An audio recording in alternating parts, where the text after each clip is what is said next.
Welcome to The Queen's Lair, a lifestyle podcast. Get inspired by our latest tips and information about small business, entrepreneurship, natural hair, travel, food, and even relationships. Stay tuned for another great episode. I am your host, Renee Patrice.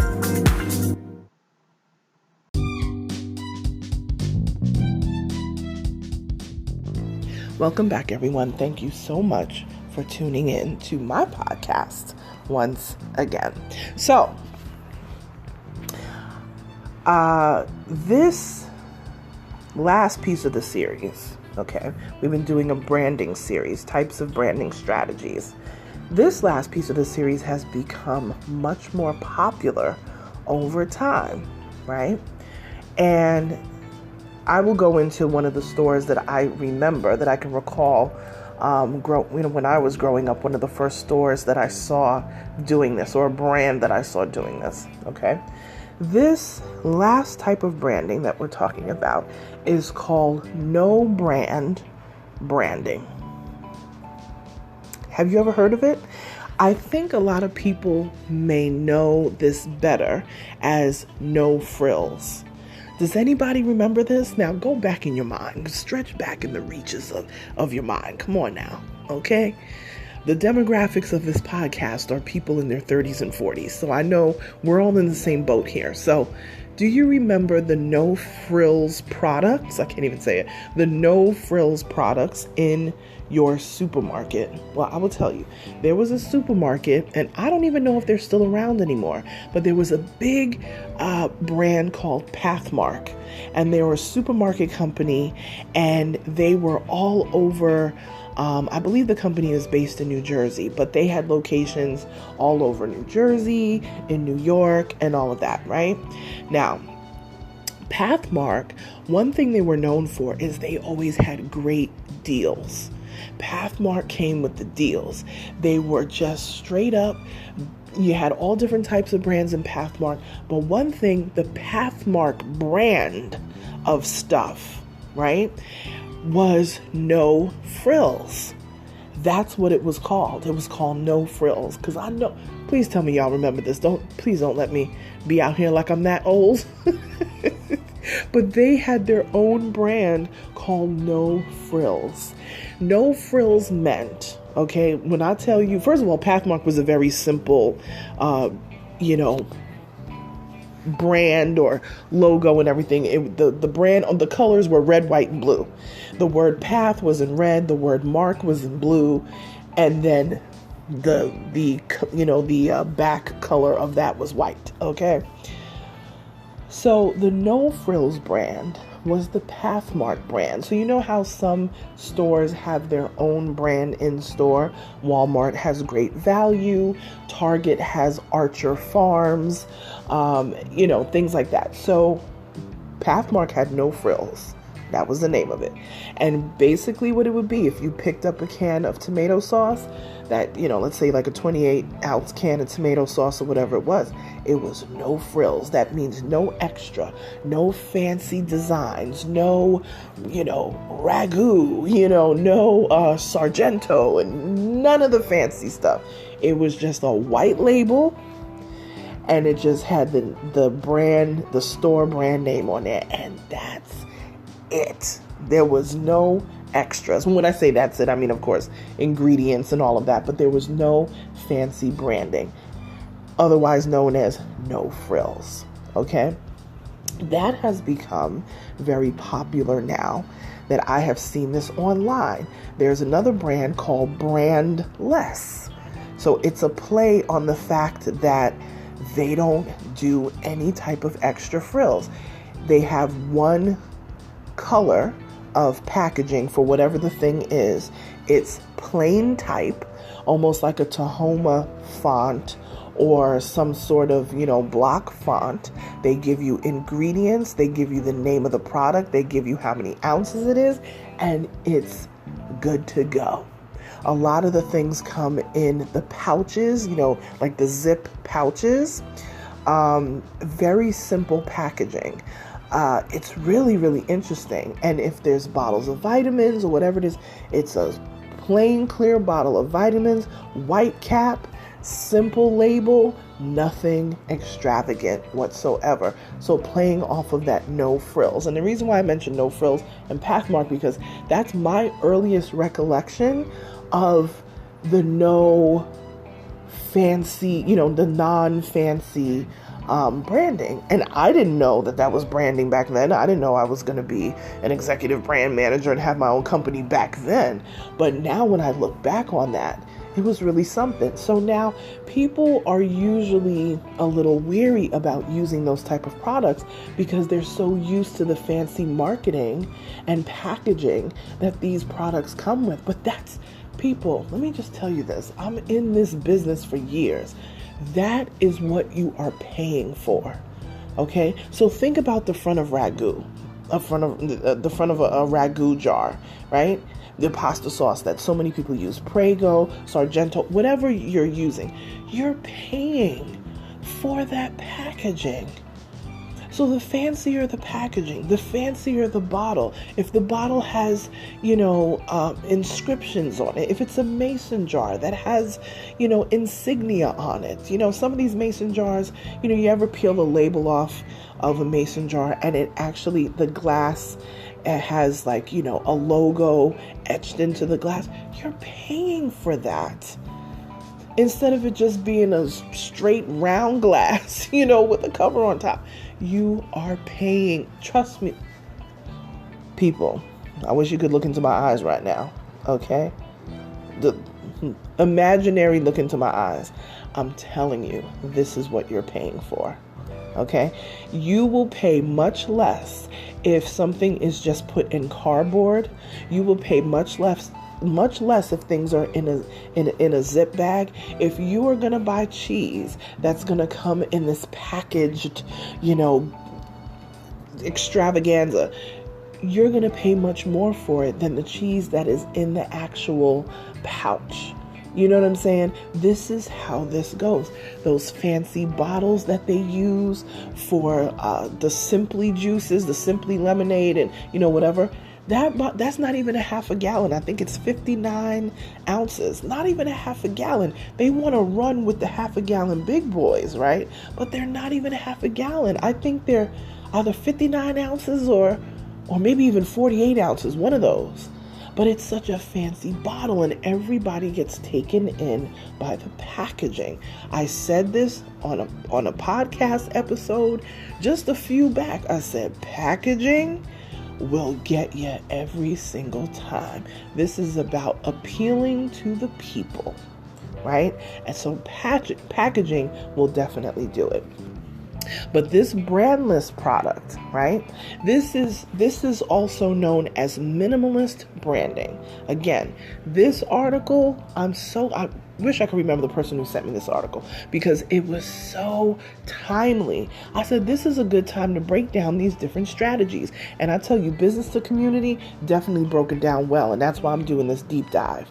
So the minimalist branding has become a thing, right? Minimalist branding, when you just have very simple, but your products are quality. So let me go on back to the No Frills brand for Pathmark.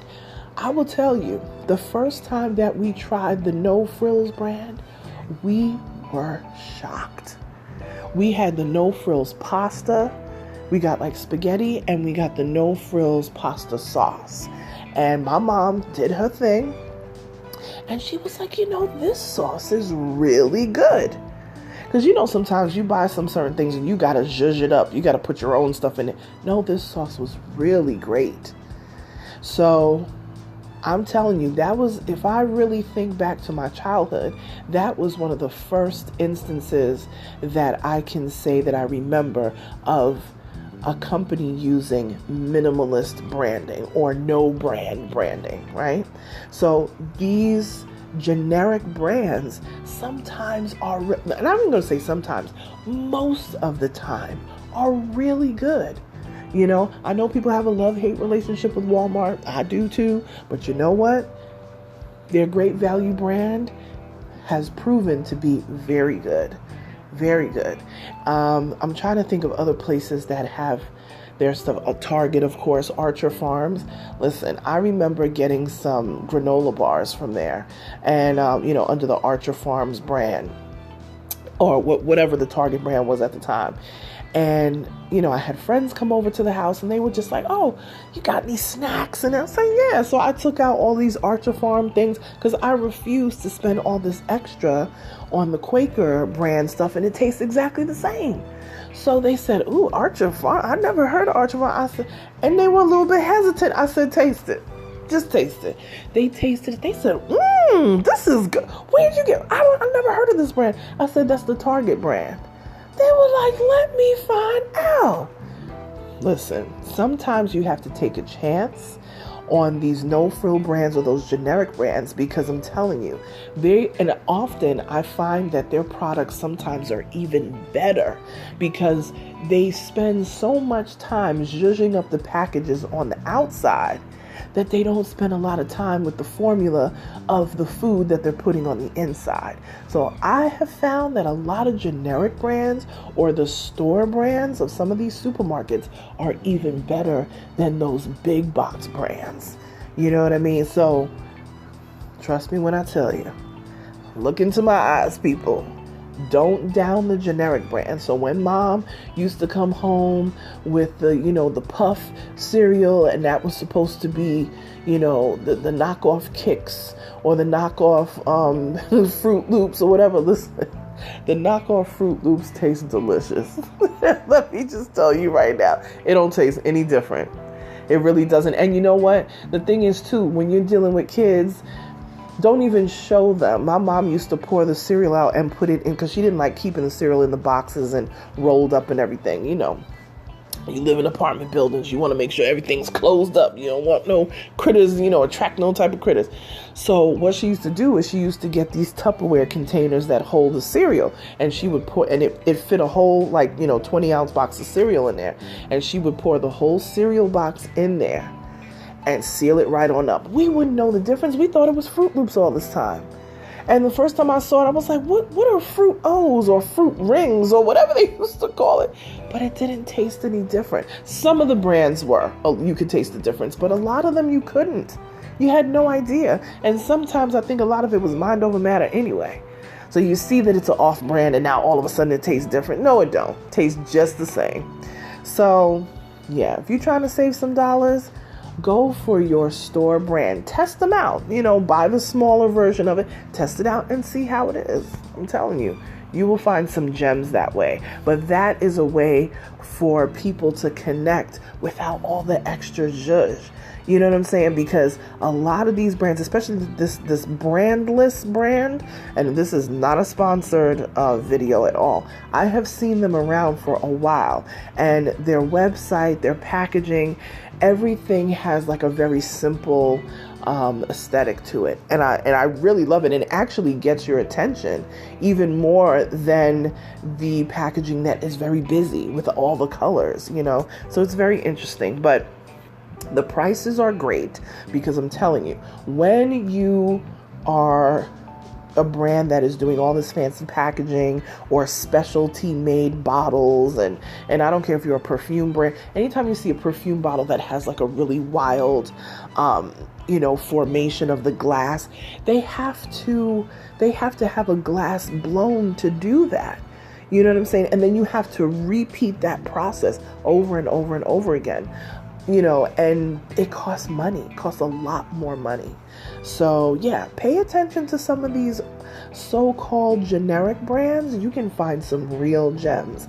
And if you are a product brand, try to do minimalist branding.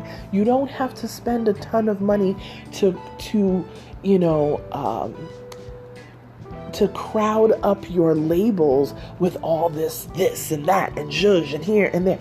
Simplify it and make sure that the product that's inside is amazing. And I'm telling you, you will get people spreading the word, because No Frills, even to this day, is still talked about because they really had great products. So this is the final installment of the branding strategies, and this was when we talked about minimalist branding. So Google it. research it up, and then let me know what you think about that, because I'm very much a minimalist person in my life. I don't have a whole bunch of furniture, all that stuff. I downsized a whole lot of things over the last, I would say, decade or so. So I kind of gravitate more to the minimalist brand. I really do. So let me know. Are you with the minimalist, or do you want like really fancy packaging? What works for you? Does it turn you off that the packaging is just maybe 2 colors versus packaging that has a whole entire story on the front of it? Tell me what you're attracted to as a consumer. And if you have a brand and you are a minimalist brand, let me know that too. I would love to know about your products. All right, you guys. This was a little bit longer, but we're ending this series and we're going to start fresh on June 1st. It's going to be a great time. We got some good things coming up for the summer, some great subject matters that I'm going to cover. So definitely stay tuned for all of that. Now, you know what to do.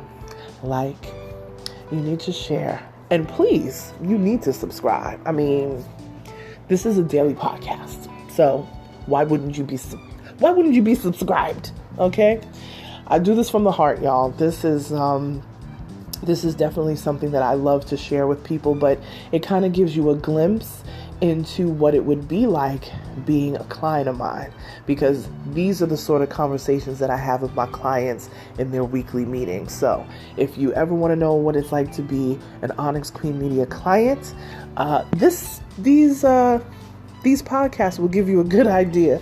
They're very frank, they're very upfront, they're thorough, and I care. You know, I really do care, because I know what it's like to be a consumer. I'm a consumer every day, but I also know what the market is looking for when it comes to brands and services. Okay?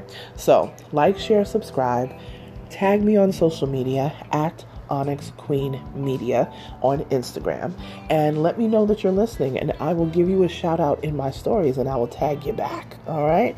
So, I got all that in. All right. June 1st, brand new episodes coming to you. Stay tuned. Have a great night, day. I'm going to be back tomorrow with another episode. So what am I talking about? All right, you guys. I'll talk to you soon. Bye.